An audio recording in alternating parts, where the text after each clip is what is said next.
menggunakan ranah-ranah politik global ya, yang membuat statement apa itu namanya menakutkan ya, kebijakan yang merugikan ya, itu harap diwaspadai, itu benar-benar atau bohongan belaka ya. Kalau benar-benar ya Anda akan selamat, kalau itu bohongan hanya untuk politik dunia, maka Anda sebentar lagi akan didatangi oleh para leluhur yang diutus oleh Allah Subhanahu wa Ta'ala, kan itu ya.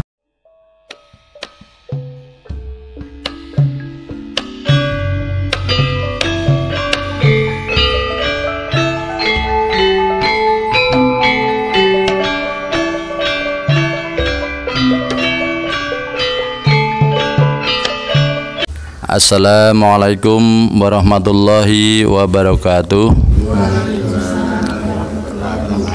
Saking dumadi rahayu.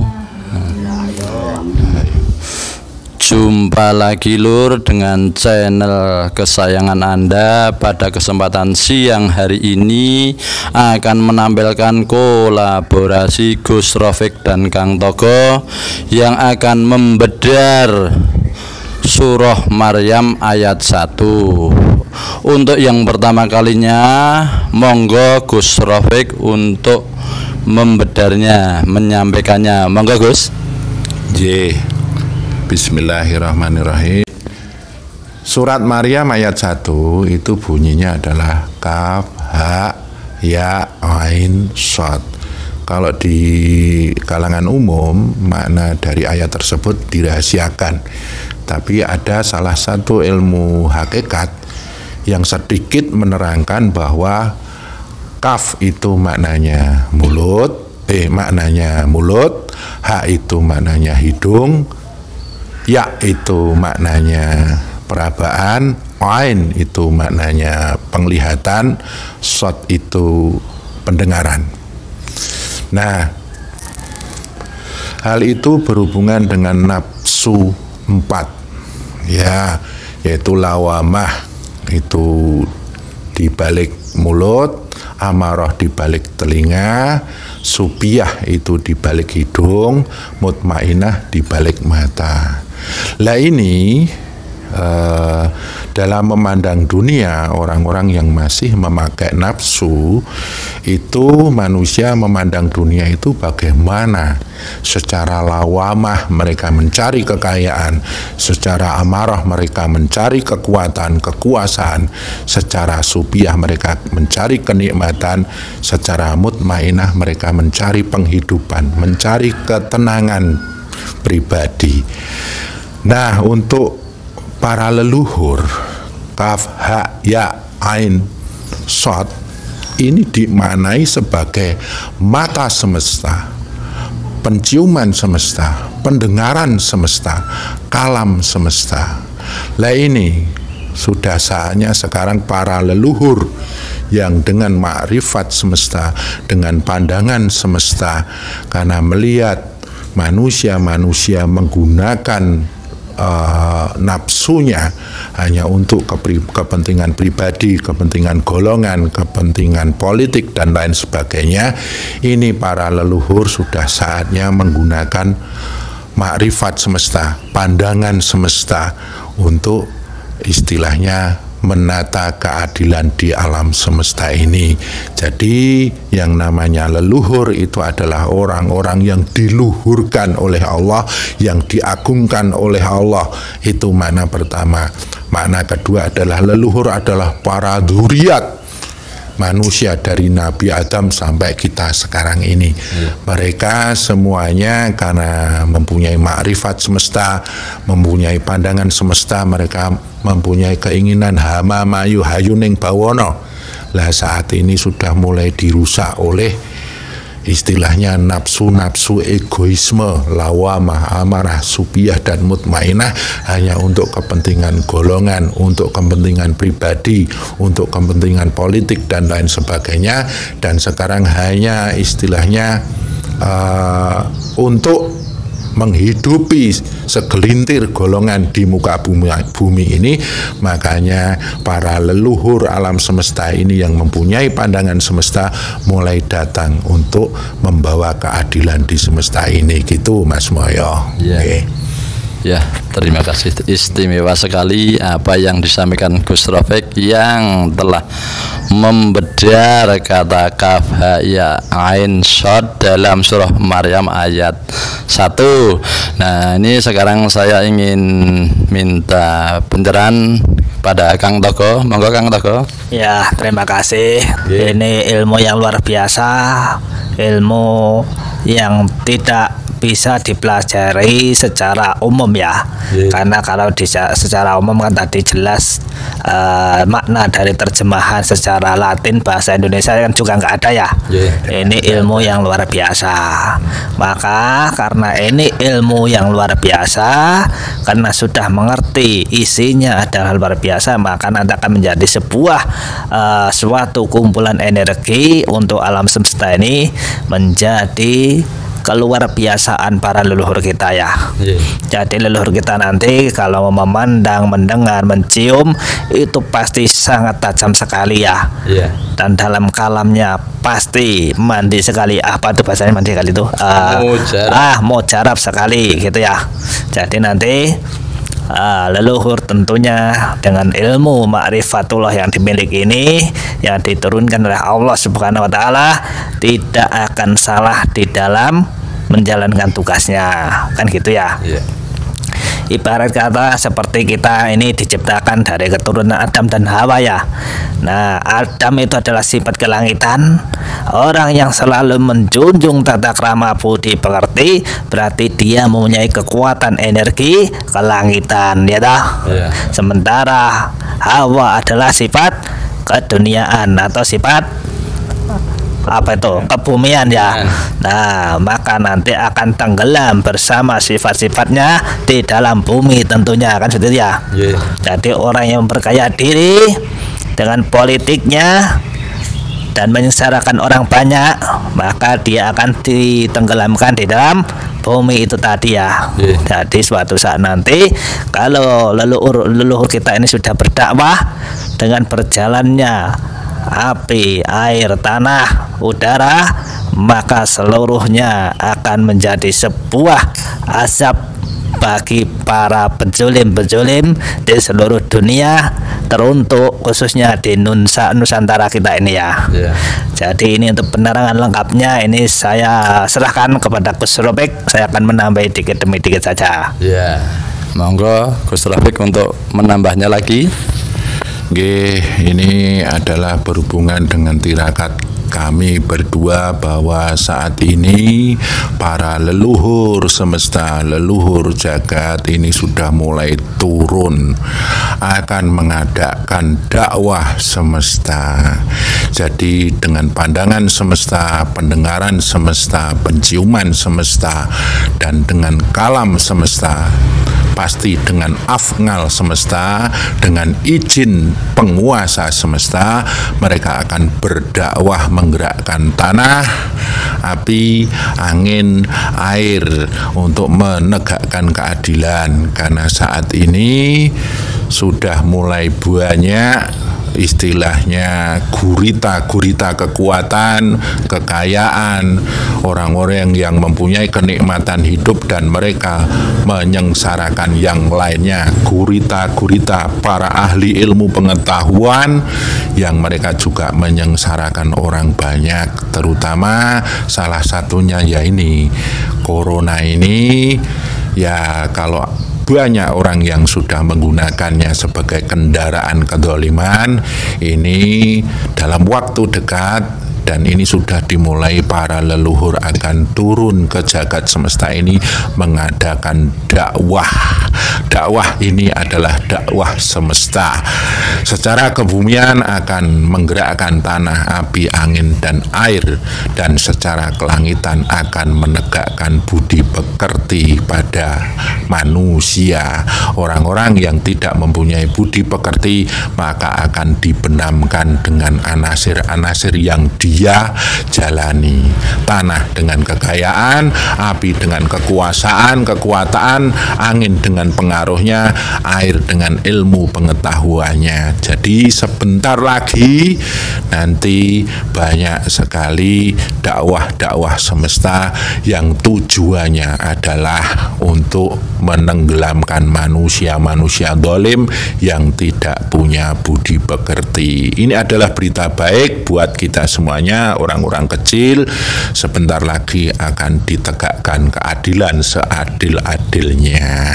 Ditunggu saja, semoga keadilan akan ditegakkan di dunia ini, terutama di Nusantara ini. Gitu Mas Moyo. Ya, terima kasih Gus Rafiq. Monggo Kang Togo untuk menambahinya lagi. Jadi gini ya, kita ini tidak sedang menjadi paranormal atau menjadi dukun atau mungkin menjadi kiai, tidak ya. Kami ini hanya seorang pejalan yang berjalan atas petunjuk Tuhan melalui leluhur-leluhur kami ya. Dan apa yang kami sampaikan ini bukan untuk menakut-nakuti ya, tapi itu dasarnya adalah bagaimana tata krama budi pekerti itu betul-betul kita pegang ya. Kemarin kita sudah bahas sebelum hari korban tentang bagaimana cara alam berdakwah. Anda kan sekarang sudah melihat di tayangan-tayangan televisi ya, atau di konten-konten YouTube ya. Sudah ya. Nah, jadi seperti itu cara dakwah alam ya. Dan yang jelas ini tidak dibuat rekayasa, karena leluhur itu sungguh itu sangat benar-benar dalam melakukan tugasnya, ya kan?